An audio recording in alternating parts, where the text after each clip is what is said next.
Meet Maya, a seasoned therapy dog who has been benefiting humans with mental health conditions for over 8 years now. That's right. Mental health is arguably one of the most discussed topics today, but there is one related topic that does not get a lot of attention, and that's animal-assisted intervention. As a pet parent to 2 rescue cats and an associate with a brand that wants to make a better world for pets, I am really excited about the conversation that we are about to have today. So let's get into it.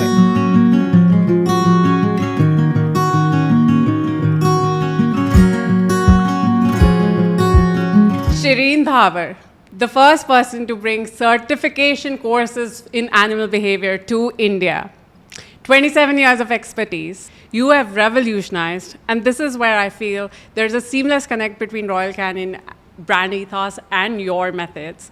You have revolutionized canine training with science-backed, humane training methods, something that more and more people should know about. First in many things that you have done, including being the first Indian speaker at Association of Professional Dog Trainers in United States.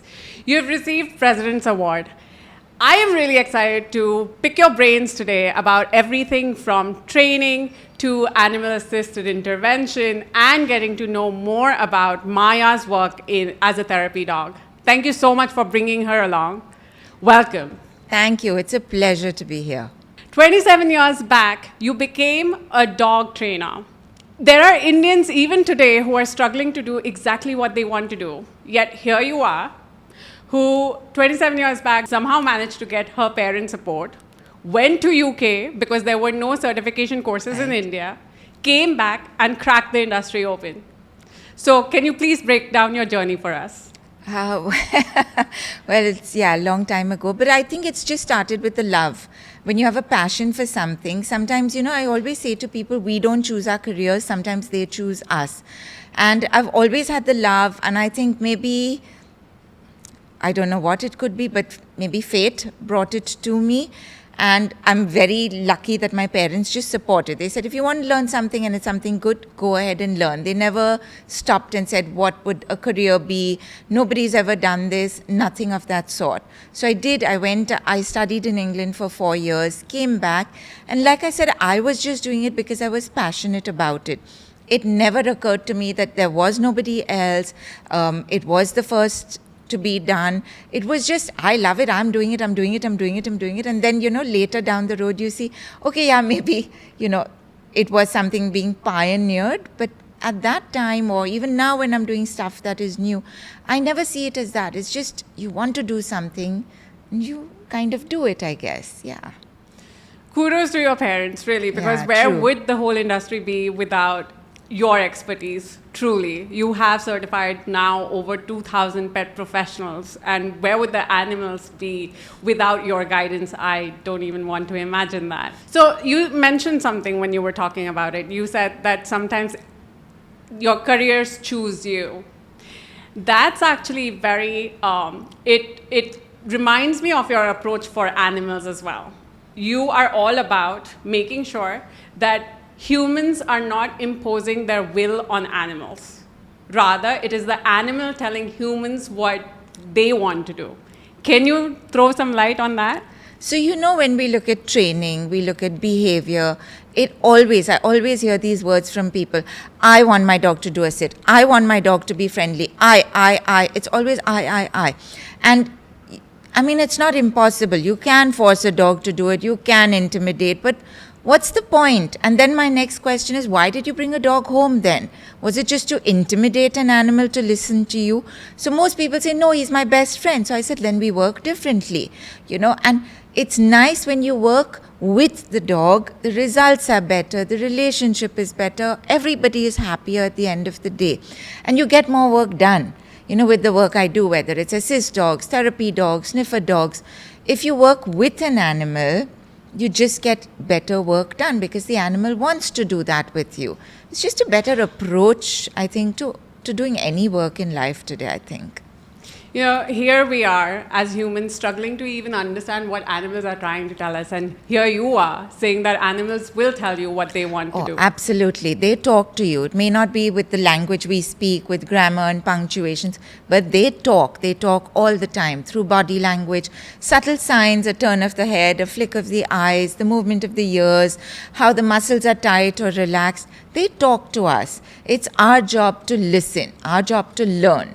And once you do and you learn their language and you listen to them, you never really get it wrong. They tell you everything. You know, here I want to talk about something that I've only heard from you: consent procedures. From what I know, the little that I know, is that the animal gives you consent to do what you want it to do. How does that work?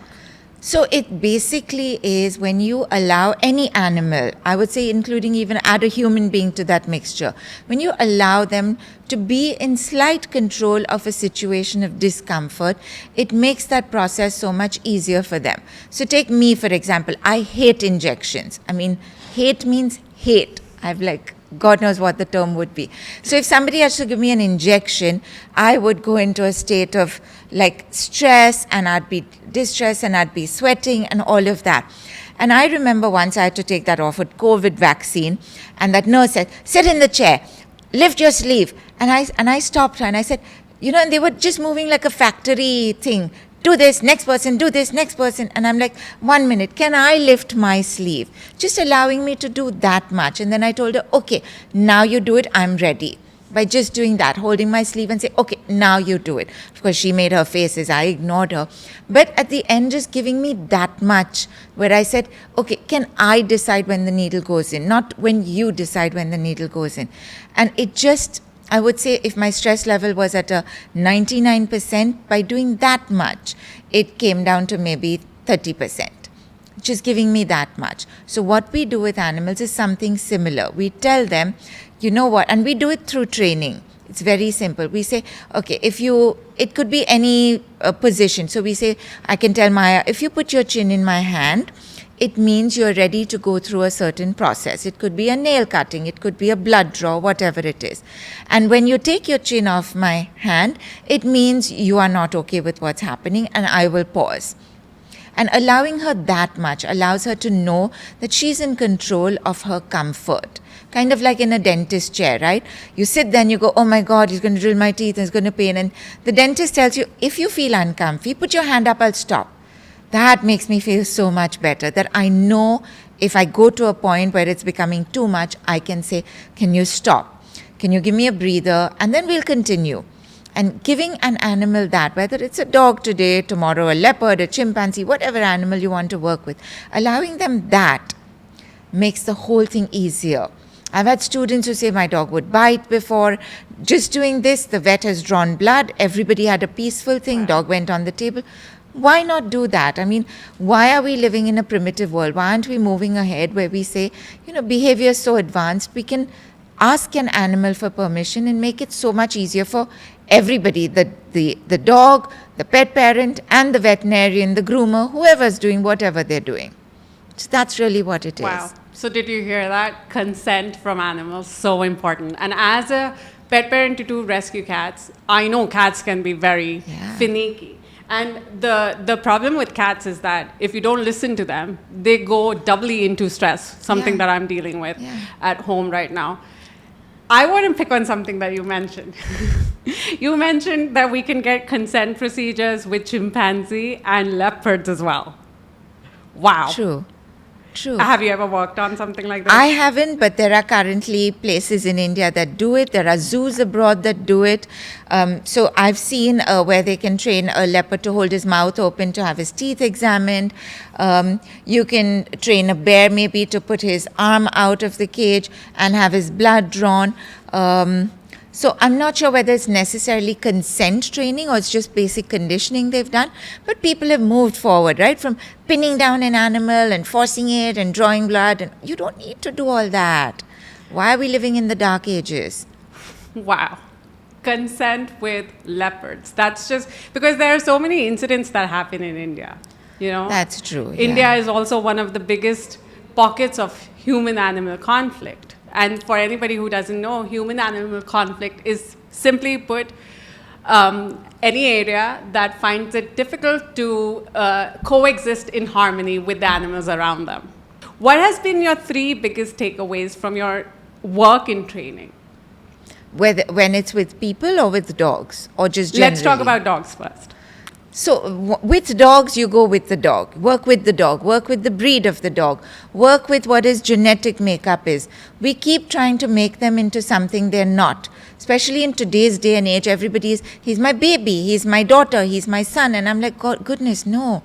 I know a lot of people out there will be, no, I don't like what she's saying. He is my daughter, he is my son. No, it's a dog. It's a dog. He doesn't even want to be your daughter or son. Leave him as a dog. Understand him as a dog, work with him as a dog. The minute you say this is just a furry human being, you cross over into a whole species that doesn't exist. There's no furry human being. Okay, it's a dog. They think like a dog. They behave like a dog. Treat them as such. That doesn't mean you have to be unkind. But they come from a background where genetically they're pre-programmed for certain behaviors because they're a whole different species from us. Understanding that is the first step to going forward. So I'd say first step, let them be dogs. Think of them as dogs. Work with them as dogs.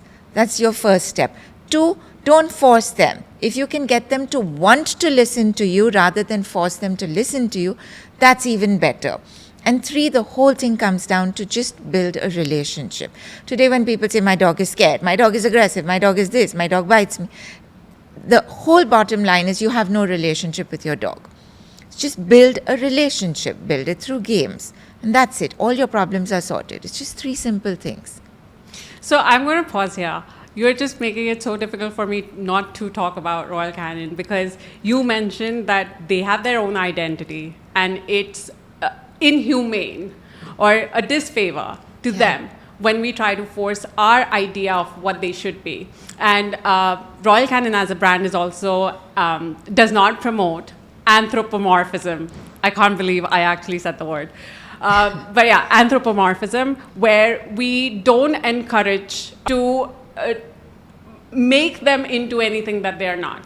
That Correct. includes your wearing of human clothes. Correct. Because there are a lot of pet parents who like to dress up their Love pets. to. It's such a big business today. Wedding clothes for dogs. I have a student of mine who looked shabby at his wedding and his dog looked better. There you go. So, we don't encourage that because that only stresses out the animal in the end. Right. So that was your biggest takeaway from your training experiences with animals. What about humans? So first thing, patience. I mean, everybody's, get it done now, get it done now. No. This is not a car.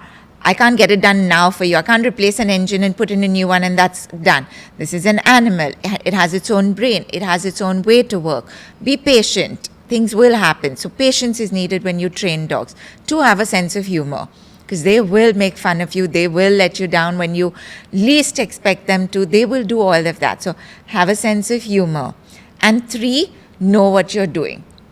It's just people start off and they say, oh, no, I don't know what to do next. Figure it out. It's not rocket science. Anybody can train a dog.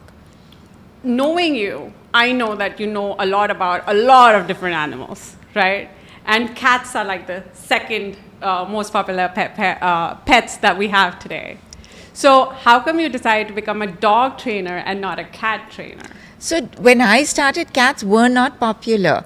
And people who had cats never needed them trained. Partly maybe because when they sleep at night, cats must have sat on their head and said, do not train a cat, do not train a cat. Maybe that cats are so smart. But nobody really needed training. Today also, I wouldn't say you train a cat. You learn to coexist with the cat. The cat trains you and you learn to allow that to happen. When I started, it really was dogs that needed the work and the training. So that's where we started. Today, we see cat population growing, but nobody ever calls me and says, train my cat to do this. Let me be the first then. Okay, you can. But go home and ask your cat and you'll probably get a nice smack on your face from the cat to say, sit down, behave yourself, we will train who we have to train. Yeah, that comes probably from the Egyptian age, where they understood that they were next to Cleopatra and everybody else was beneath them. I think they've carried that forward. So, but cats have behavior issues. We're taking cats, putting them into homes where they don't really belong. Yeah. So it's all virtually the same. You take a dog, put it in a home, he feels frustrated, and that's where behavior issues can come. So we see similar issues with cats, sometimes aggression, we sometimes see stereotypy behaviors or stress behaviors, and we work on those. So moving along, so this was about your training, and I'm sure like there is a whole lot that we haven't explored, but I am waiting to get into, and I know that my audience is waiting to get into the whole world of animal-assisted intervention. Can we go back to the moment to when you decided that you are able to take that step forward in your professional career as a trainer to now do animal-assisted intervention? How did that all start? So it actually started with a vet, Dr. Sangeeta, who's based in Mumbai as well. Dr. Sangeeta I've had the pleasure of meeting her. Yeah, and she was my vet at that time. And I had my black Labrador also, not kind of a rescue, but given away at the age of 6 years. So, we were treating, and Sangeeta said, oh, you do all this work, and you obviously know about therapy dog work and you do assist dog training. She said, I know of a little school that has kids. And she said, can we go visit? I said, of course, let's go. This was about in 1995. Wow. And that's where we started. It was a little small place for kids with special needs. And we took Honey there, and everybody had a blast, including the dog. And that's really where it all started, just as an informal suggestion.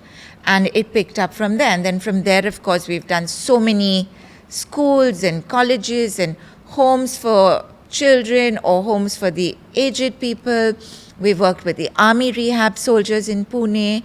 And I mean, the dogs that I've had have done countless work. And, from their teaching students to do it and their dogs doing it, it's just amazing to see what they can do.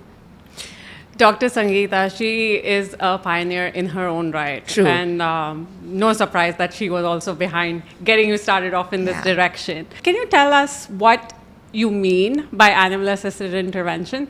So I think when you say the word intervention, it probably is a larger term, I'd say a more umbrella term for therapy dog work or therapy animal work as such. Here we'll talk more about dogs. But other animals have been known to do this. There are horses, there are guinea pigs, there are cats, there are dolphins. You name it, other animals have done this work as well. But obviously I just work with dogs mostly. So when we talk about, we just say therapy dogs.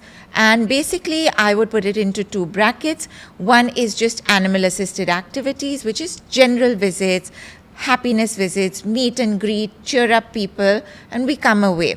Of course, those visits are planned, but we don't really keep data about it. We don't really measure things. There is no real future end goal to it. And then what we call is animal-assisted intervention is the top. You have animal-assisted activities, and then you can have animal-assisted, I would say, you can call it intervention as well. But here, what we do with that basically is that those are sessions meant for people where we actually take a target group of people, we measure where they are, and we work with a specialist. So it could be somebody as a voice training coach, a physiotherapist, a teacher, maybe kids with reading issues. So you work with a specialist and you kind of make a plan where using an animal, you take the child from point A to point B over a certain number of sessions. And each session measures the progress. You mentioned target group. What do you mean by that? So a target group could be anybody. It could be an aged person. It could be a child with special needs. It could be children with juvenile arthritis. It could be any of that. So whatever that group is you're working with. So it changes from time to time. So have you used animal-assisted therapy or intervention for humans with mental health as well? All the time, yes. Yeah. Wow. Yeah. Okay. And Maya has been the one doing it? No, Maya's not the one. My earlier dog, Sarah, she did it. And Honey was the one, my black Labrador, she did it. Okay. So these are 3 generations of dogs that God, you've had over the years. up to 12 of my dogs doing therapy dog Wow. work over the years. Yeah. Oh, okay. Wow, 12 dogs. Okay, so I remember when I first connected with you on this topic, you mentioned something called temperament test. Yeah. Can you break that down for us? What is that? So you can't just take any animal and say, my dog's friendly, let's go do this work. You can't. You'll stress out the dog. You stress out the dog, nobody has a good session.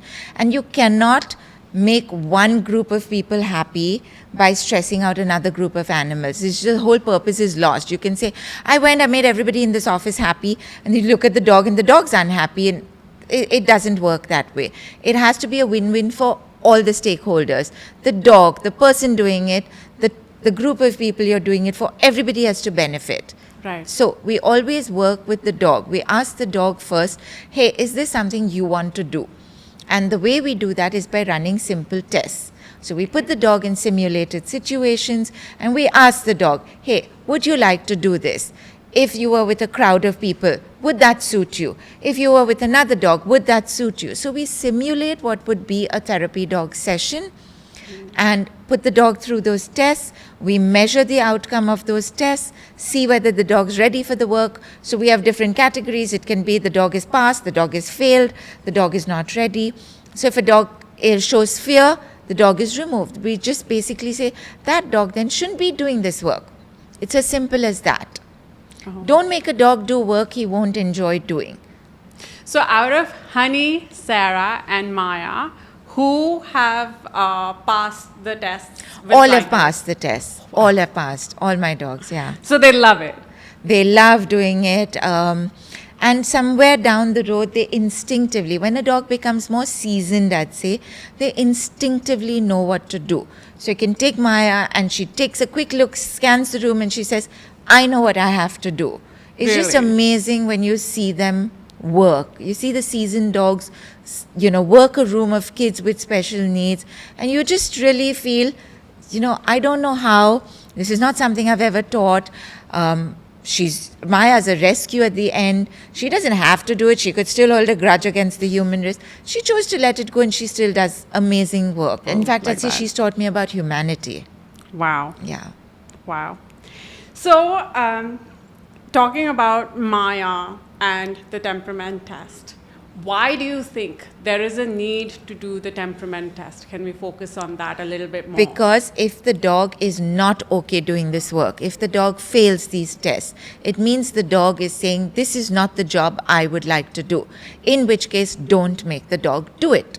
It's as simple as that. You make the dog do it, you're going to get people bitten, you're going to have a dog that's scared, and if the dog is fearful all the time and being forced to do it and getting stressed out, the dog's health is going to suffer. You can't have therapy dog work cannot be where the dog bites anybody. It just cannot be that. The whole purpose is lost, right? No. You're taking a dog and telling someone, come, I'll make your day better, and oh, sorry, dog bit you. That's not going to work. Yeah, that is not how it works. Yeah. Not for the dog either. She cannot go home and say, I feel so sick, I think I'll have diarrhea today. What's the purpose? What is the purpose? So, do you think they can actually get affected? All the time. A session will stress them out. And what we do is prepare them. That's why we use dogs that enjoy it. If they enjoy it, the stress levels are much lesser. But however much Maya or any of my dogs have enjoyed it, you finish a session, on the drive home, they are flat out on the back seat. They have crashed out. Oh, wow. That's how tired they get. They absorb that, right? We absorb that. So it's important that they still have to enjoy what they do. Because I remember you had said therapy work is energy work. Can you delve a little bit into that?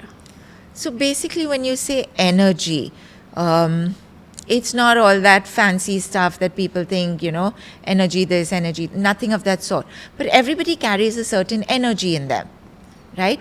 If you've had a bad day, you're going to have an energy about you that kind of spills over about that.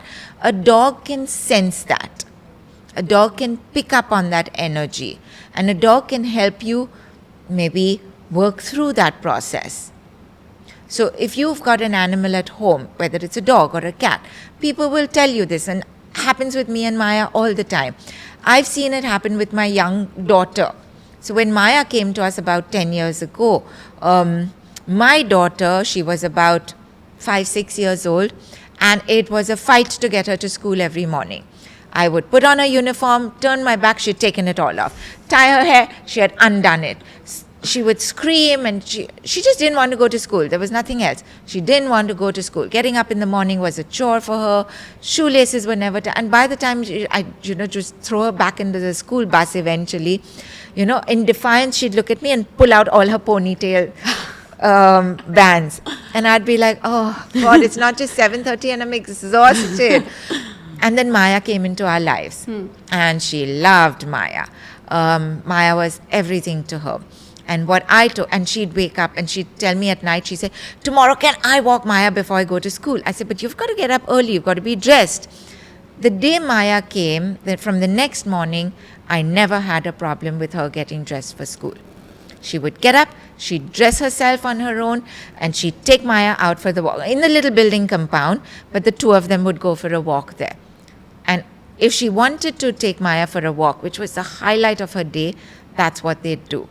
And if she was having a bad morning or whatever, she would sit with her arm around Maya, and the two of them would just sit together and look out of the window for hours on end. So Maya just kind of eased her into everything.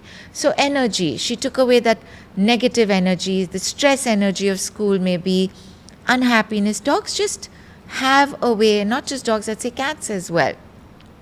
My cat who passed away, Catty, had this little knack, if I was working in a computer and so much to do and you're frazzled and you don't know where to start sometimes, there's so much work.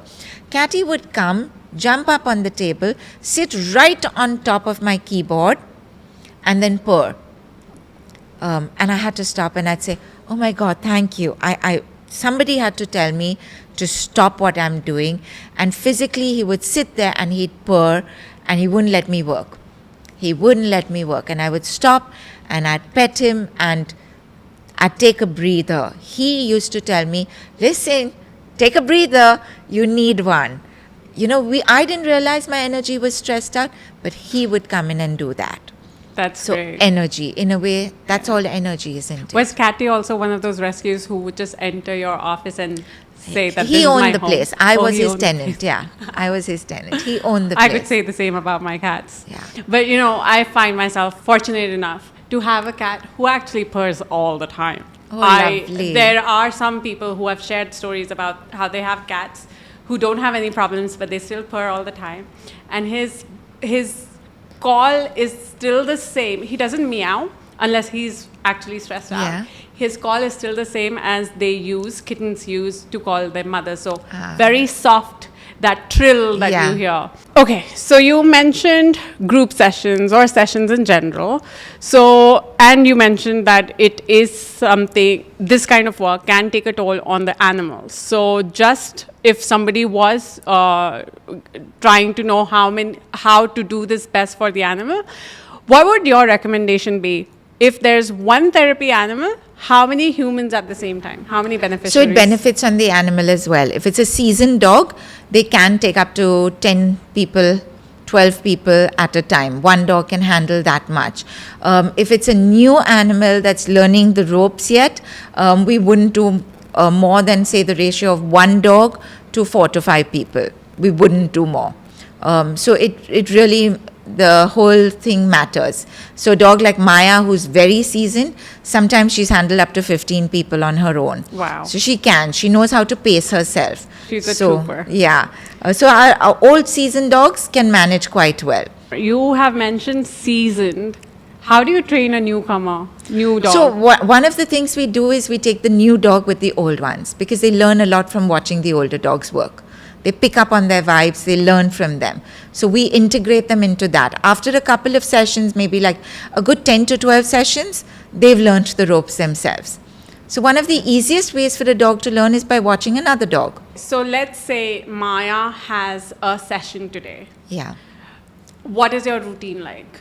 So there's no routine as such. She gets up, she does her normal morning or whatever.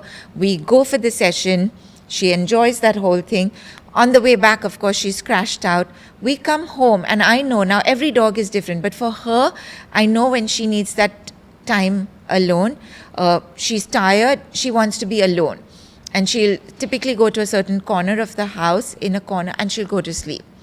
And I won't wake her up. I won't allow anyone to play with her. I won't allow anyone to go sit with her, because I think she's like me. When we need that time, we just want to be alone. Nobody come near me. Nobody talk to me. Leave me alone. She's kind of like that. And I'll give her that time. When she's ready to kind of come out, she comes out, and that's when anything can carry on. But till she wants that time, and sometimes she comes out, she'll drink water, and she'll go back to that corner and sleep. So for her, sleep is her de-stressor. And she just takes it and she'll de-stress. And she'll sleep for 3 hours, 4 hours, 5 hours. And I'll say, take your time. When you're ready, you come back out. So we always give them a break. We'll de-stress them. So on that evening after she's done her nap, I'll give her stuff she loves to do. So we do endorphin releasing exercises to counteract any stress they might have at a session. She loves shredding.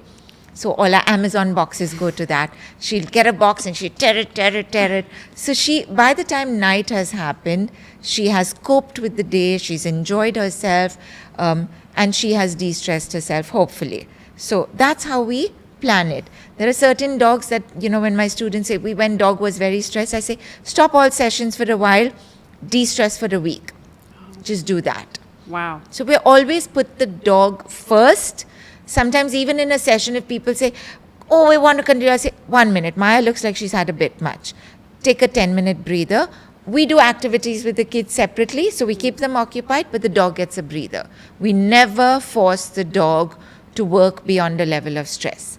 Never. That's amazing. Yeah. That's very kind.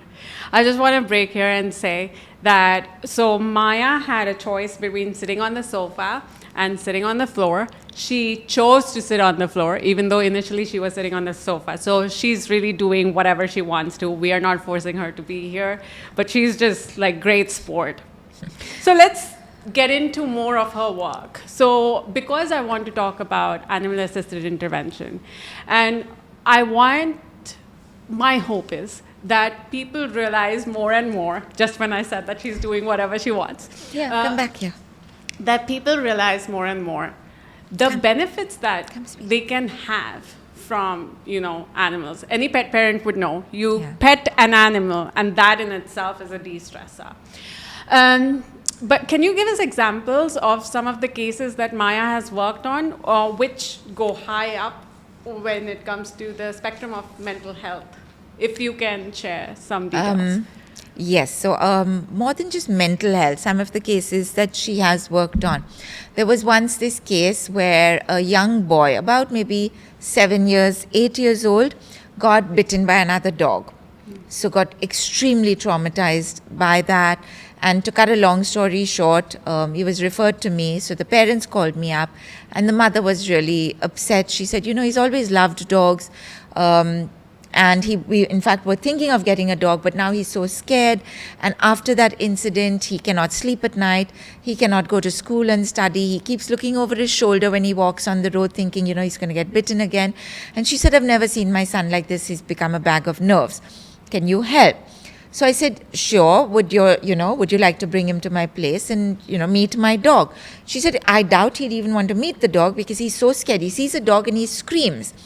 And she was upset because he wasn't like this before. So I said, let's just give it a try and see. So they come to my door, and it's the father, the mother. They brought a elder cousin brother as well, maybe a 16, 17-year-old kid. And this little boy comes as well. I open the door, Maya's there greeting, and that boy shrinks away and screams. So I said, hang on, and I put her into a room. I said, if you're so scared, I won't force you to meet her. And we sat down. It took me about, 5-6 minutes to convince him that it might be okay to meet the dog. So he said, all right. Open the door, Maya comes running. She comes, she wants to say hello to everybody in the world. So she says hi to the father, she says hi to the mother. She says hi to the cousin brother who's seemingly scared of dogs. So he shrinks away. So she moves on, she comes to this little boy, and he also goes back away. So she looks, she scans the room a second time. Then she goes, and I'm just sitting there and watching her. I haven't told her to do a thing. Okay, she goes, she picks up her little toy, and she comes and puts it in that little boy's lap. How she knew it was that little boy she had to work with, I don't know, because even that elder kid was scared, but she probably said, okay, you don't need the help. This little one needs help. So she brought the toy and she put it in his lap. And then she stood 2 steps back, kind of saying, you know how they do it when they say, throw it, throw it, throw it. So she did that. And I explained to the boy, you know. So we become the middle ground, actually. So it's also the human partner of the dog that does the work. And I had to tell him, oh, she loves you so much. Could you throw that for her? And he was okay because it was a toy. Threw it. They played like this for a while. Every time she came closer and put it in his lap. Eventually, he became so comfortable with her. Then he told me, can I touch her? I said, she's been waiting for you to touch her. Aww. She loves being touched. So he gently petted her on the head. Now, if you really know Maya, she has a mind of her own. Okay? If I told her, Maya, come now and sit and put your head in my lap, I'll show you. She will do it for no more than 30 seconds. Then she said, okay, bye, now I'm done. I'm not going to put my head in your lap at all. So if you tell her, do it like that, she wouldn't. But she went and she sat with her head in that boy's lap for a full half an hour. And I'm looking at her and saying, that is so not you. That is so not you. Why are you doing it? And you could see her look, and she said, he probably needs it. And that boy leaned over and he hugged her, and they sat like that. I have a picture of that yet. And the two of them just sat like that, and she just sat. And she sat. And you could see all that from the boy was just coming out. And you could see the mother crying her heart out with a hanky and trying not to show it to everybody. And I'm also looking and saying, Maya, how did you? How did you know? What did you do? How did you know what to do? And from there, the boys said, they sat on the floor, they played more, he cuddled with her, he slept next to her. It was just amazing to see what she did. I was just, I would say, a translator in the mix. Maya, come this side, darling. I was going to say, so it sounds like your job, what it becomes is trying to translate the animal's intention. We just facilitate. And desires the to dog the does human. all the amazing work. All of the amazing stuff is the dog. I'm going to be honest. It's never me. All my dogs have just been amazing. I just become like a facilitator. But even that role is important. I don't take away all my credit. I mean, especially more so from the human end, because we without bridge that you, gap. we won't understand what they're trying to tell us. So we just bridge that gap a bit. We encourage certain things. We guide it. But it's mostly the dog that does all the work. Yeah. You know, I remember another one of anecdotes that you had shared about Maya, that there had come a time when you would go to these sessions or whatever in a group of people, and by where Maya chose to sit, you would ask the person if they've had a bad day. She still does that, yeah. You know, I run training courses for students. When your students would come every day, we'd do the training, and Maya would be a part of it. And every morning, you know, she'd run to say hi to everybody. And that was all fine. And then I started to watch her a little closely, because I noticed she'd take her toy and she'd go to everybody first. And then I noticed she'd stick to one certain person. And I'd look and say, why that person? Just out of interest, I'd say, Maya, why are you sticking to that person? Slowly, I would learn sometimes that person had had a bad day. They'd come to me later and say, today, can I do a little less? I'm really a little shaken up, maybe. Certain things could have happened at home, whatever. And slowly, I put my 2 and 2 together and realized that Maya scans the room, goes to everybody, and in her own way senses when a person's feeling down and out, and she'll sit with them. She'll play with them. She'll take the toy to them. It's her little way of saying, hey, I know you're having a bad day. What can I do to make it better for you? And by doing that now, I know, and I'll go to that person and say, I think you're having a bad day, aren't you? And they're like, how do you know? You're magic. And I'm quietly like, Maya told me. But, I do say it. I said, Maya told me. And then they cry and they hug her. And I say, you know what? You need some time today. Take that time out. Work with Maya today. And maybe that can help them out. Yeah. So dogs are just so amazing, aren't they? So we have had an example of how she helped somebody overcome their trauma of being bitten by a dog. But can we dig a little deeper? Can we go into something that maybe you've helped somebody with depression, maybe you have helped somebody with autism. Do you have any example to share on that? All the time. All the time. Maybe not Maya so much. But I've had other dogs, my students' dogs, working with people with depression. We have worked with children with autism in the past. many, many years ago. I think it was called the Spastic Society. It's a place in Bandra that is a full-on school for special needs kids. And they have a mixture of kids, not just autism. They have different kids. We did sessions there. We did the general AAA sessions, which is animal-assisted activities. And from there, one of the teachers said, I have got to do my PhD and I want to do it in this field. So she sat down with me. It was a process. And she narrowed down about 8 to 10 kids she wanted to work with across different things. One had autism, one had maybe fine motor skills were lacking. I've forgotten now because it was about 20 years ago. But different kids of different segments, and I'm quite sure one was an autistic little girl. And she put it together and she said, these are the issues. And then I got back to her and said, using a dog, this is what we can work with. And we measured it. She measured every step. Like a proper PhD thesis she did. And we measured every session. So at that time I had my dog Honey. So Honey and I would go to that school. I remember with certain kids, I don't remember what that little girl's condition was, but there was one and she would be brought in on a wheelchair and she'd see Honey at a distance. So we were working in this little garden. They'd given, all the kids were there. I'd be working with one of the kids with fine motor skills, and that girl would come and she'd see the dog and she'd scream and she'd scream and she'd scream. And the teacher said, we'll let her be for some time to see. She would scream for 20 minutes without stopping. She just screamed and screamed. You took her out, she stopped screaming. You brought her back, she screamed. She screamed for 6 sessions in a row. Wow. We just couldn't get her to stop. And, this is something that's not my expertise, so you defer to the specialist. So the teacher said, I'm going to do it this way. And I said, that's fine. I said, what do you want me and my dog to do? She would tell us. So sometimes we tried to bring the dog close. Whatever the teacher said, I would do. Nothing worked. On the 7th session she entered, she stopped screaming. Wow. So patience, you need patience. By the 9th session, she was touching the dog. Oh. So sometimes progress can be, it's never a graph that's going up. It always will go up and down. You'll have good days, you'll have bad days. You have to see them through. You have to see them through. So we worked with a wide range of kids, and it's just amazing. Every single one of them improved. Every single one. You mentioned that you don't have expertise in mental health, so you would defer to the Yes, specialist. we always do. Yeah. So what was the teacher's qualification, if I may ask? So she was a qualified, I think, psychologist or special needs teacher. She was qualified in what she did. Okay. And I think that's good, right? Because it can't be that if I don't have that qualification, I can't do the work. Mine comes from the field of dogs. We tie up with the other specialist. The two work together to give a good plan to take it ahead. Right. Understood. And when you say that a child with special needs was screaming nonstop for like 6 sessions, it actually reminds me of my childhood, because my mom is a physiotherapist and she has worked with cerebral palsy. And when you hear cerebral palsy, it's not one thing. It could be a mix of things, and it could be a whole broad spectrum.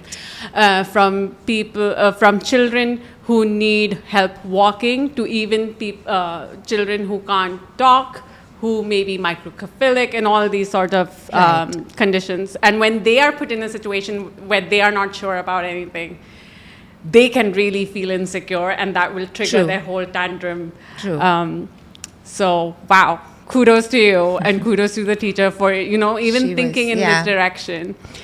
So, here, I want to leave it up to you, because, we are trying to get deeper into the cases that you have helped improve. And I want to make sure that, and I'm sure you will too, that we're not violating anybody's privacy. Yet we can try and make this as enriching for whoever's listening to this podcast as possible. So I remember you sharing a story about 2 brothers. Which can be actually it's difficult to digest, because I remember, having a bit of a teary eye when I was hearing that. Do you think you would be okay sharing Absolutely. that? Okay. Yeah. I'll try not to have waterworks, but please. 2 brothers, both with spinal muscular atrophy, grown up that way, close to each other. And then one of them passed away at a young age suddenly. They didn't expect it to happen. And the second brother, his name is Karan, And he went into a spiral of depression and sadness and you name it, everything that can happen when you feel like you've lost your whole world. And he was like that for a while. And a friend of his decided that, this is not going to work out. This young kid, he's a young kid at that time himself, needs to get out of this, or it might be too late one day for him. He will just keep spiraling downwards and going into deeper sadness. So he gifted him a dog, a young Labrador puppy. And as soon as that puppy came into their world, I think things kind of changed for them. And it's an interesting story because I want to go back a bit. We've done what we call as assistance dog work. These are dogs that are trained to help people live a life of independence when they are physically challenged. So if you're, say, wheelchair bound, this dog can fetch things for you, pick up a phone and bring it to you, cover you with a blanket, put on a light switch, open a door, open a cupboard. They do all of that. So at that time, my Black Labrador Honey was doing these demonstrations. And one of these was at a school for regular kids. It was a regular school. And we were doing the demonstration, and I clearly remember, because we had to shut the whole road to do it. It was on a little street. We blocked the road because there was nowhere else to do. We did it on the road as such. It was a street, and we did the demo. And I remember doing it, and I vaguely remember there was a little boy, a young little kid, in a wheelchair in the corner watching. And I kept thinking to myself, oh, it's so good that there is a kid in a wheelchair for us in a school like this as well. Didn't occur to me. Many years later, that was Karan's brother. And he obviously had come home and told Karan that we had this. So Karan looked it up, Googled, and out of the blue called me and he said, are you the Shirin that did this demonstration at this school 7 years ago? And I was like, yeah, how do you know? Where did it come from? He said, my brother, who's now no more, told me about it. So can you imagine how fate connects those dots? And that's how his dog Angel came into his life. And he said, listen, my brother always said if we got a dog, we have to come to you only. And, my brother's now gone and we really want to only do it with you because Mihir was the brother's name. He said, Mihir said we have to come to you. And it's just amazing. And I was like, wow, and they came, and to cut a long story short, Karan and Angel trained. They've become India's only qualified assistance dog partner team. Wow. And they've done such amazing work. And I cannot tell you how many times Karan will call me in all these years that I've known him and say, Angel saved my life again. Angel did this. Angel did this for me. And he said, she's truly an angel in my life. She's not a dog. She's an angel. And, all the time, it just is, Mihir sent her to me, is what we all believe. I mean, wow. Mihir sent her. Mihir wanted me to be happy. Maybe Mihir wanted me to have a life again. And, we believe sometimes that people we've loved and who've moved on do things for us even though they're not here. I'd like to believe that too, because Angel is the most wonderful, special dog on this planet ever. If Karan is scared at night, Angel's on his bed, he wakes up and he says, if I'm scared, I just look at her and I go back to sleep. I know she's there. I know she'll protect me. I know she'll keep me safe. Sometimes he says she's barked at night and I've maybe felt something, but I know she was there and I know she keeps me safe. Wow. Karan would not talk to people. He was antisocial, but being out with Angel has made him talk. He's won awards. He's been on international podcasts. He's been on TV shows with Angel. And I look, and the two of us, when we connect, we just say, wow, what a journey it's been. It's just amazing to see what Karan and Angel have been through in life. It's just amazing, yeah. An amazing story. Always gets the tears walk. Or if you want to cry, I have many more stories for crying.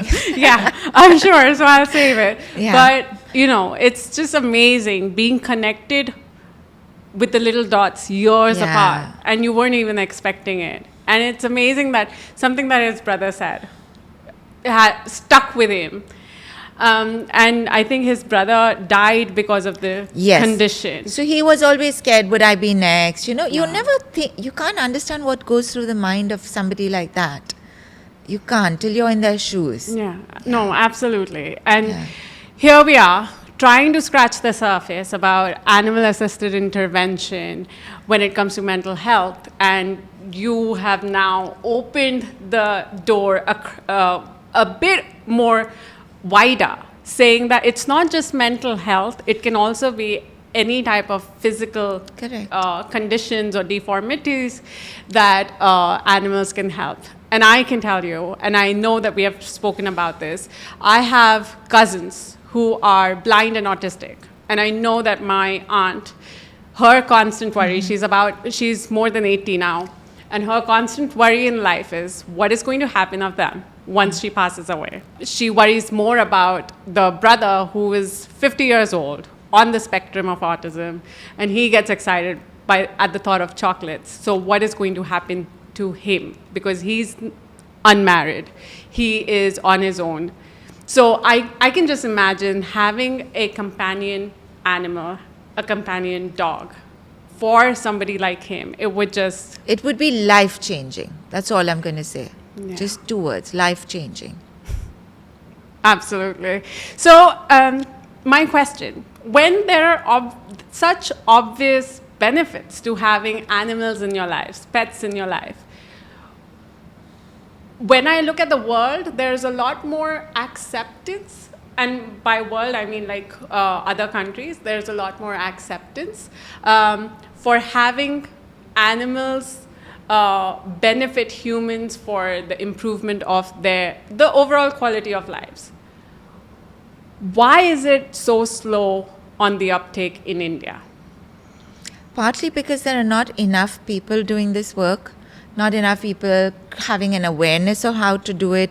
People try it on their own. Maybe it fails because they got things wrong, so they give up on it. There's also, in our country, we're not an animal-loving country as such. We're not a dog-loving country as a whole. So I wouldn't put it like everybody welcomes them. So when and as anybody says, hey, I know this person and they'd like to have a dog in the school, I grab them with 2 hands and we go. Whenever any door opens, we say, go inside. Educate. So we educate children. We get them to interact with animals, because the one thing I see, whether we are doing it as a therapy dog session or not, it also should carry some education. You know, when you look at the world today and you see some of the cases of cruelty, I mean, they're unthinkable of what a person can do to hurt an animal. And you say, how did you grow up? What were your thoughts as you grew up to make you this kind of an adult? The current generation sitting in schools has that future animal abuser sitting in a school today, has that future pet parent sitting in school today, has the pet shop owner sitting in school today, the future dog trainer is sitting in school today. We catch them young, we educate them. If nothing, then just about kindness. Just be kind. You catch them young, hopefully, maybe I won't be around to see it, hopefully 40 years from now, 50 years from now, we might have changed the mindset of how people see dogs in this country. We could have done that, but we must catch them young. You must catch them in schools and you must educate. And that's what we do. We go to play schools and we work with kids at the age of 4. Teach them young. In fact, what you're saying reminds me of what my parents say. Both my parents are doctors, and they usually say that more of their job is in counseling the parents than the actual treatment. Yes. Because it's about how do you administer the treatment, how much you follow through, and all of that. So can you give us an example where you've really had to change the mindset of the person involved? So there is this school we work with for special needs kids. And, you know, one of the kids there was not okay with the dog. He refused to touch. He was scared. He was panicked. We took about 3 sessions to kind of get through, and he was playing. Out of the blue, his father messaged me one day, absolutely out of the blue, on Instagram, and said, you know, my son goes to this school. This is his name. And your dogs, you know, went to this school and worked with him. And I just want to tell you that I was scared of dogs, and that's why my son became scared of dogs. But my son overcame it thanks to your work. And he said, I would love one day if I came to school and met your dogs as well. Oh. So, you know, we can do it in reverse. We can get the kids to be okay, and they go home and they tell their parents, you know, I touched a dog and I was fine. And it actually turned around. where the father said to me, he said, can you help me with my fear as well? Because if my son's gotten over it, I don't want to put it back in him. I'd like him to continue without this fear. So can you help me? And I said, of course, the next time we're there, we'll figure a way out. You come, and more than happy for you to interact with our dogs. Have you ever come across an example where they have not been open, but you have done a lot of work, so you were really confident about this working for them, and then you changing their mind about all the time. Giving it a try? We do it all the time. All the time. We'll have a teacher who pushes, and the principal says, no, really no, maybe the parents won't like it or whatever. And all I tell her is this. I say, can you give it one try? That's it. Just give me that one try. If in that one session you did not like what you saw, that's fine. You don't have to continue. And we give examples, we give suggestions of other schools, so they know it's not a flash in the pan thing, it's not an overnight thing. It's something we've been doing for years. So we show them case studies, we show everything, and we say, give it one try. That's all. If you don't like it after that, you don't have to do more. It's easy to convince a person for that one time. Of course, in that one-time session, there's magic, right? I know that it's going to happen. And then they say, can we have another session? And it grows from there. So all I do is, what I always say is, you just plant the seed and you leave it there. It will water itself. Planting the seeds to water themselves. That's amazing. So what do you think? Where is the whole world of animal-assisted intervention in India currently? And what do you think has to happen to move it along? So it's doing great, I think. I do courses, so I teach people, I certify them to do it further on their own.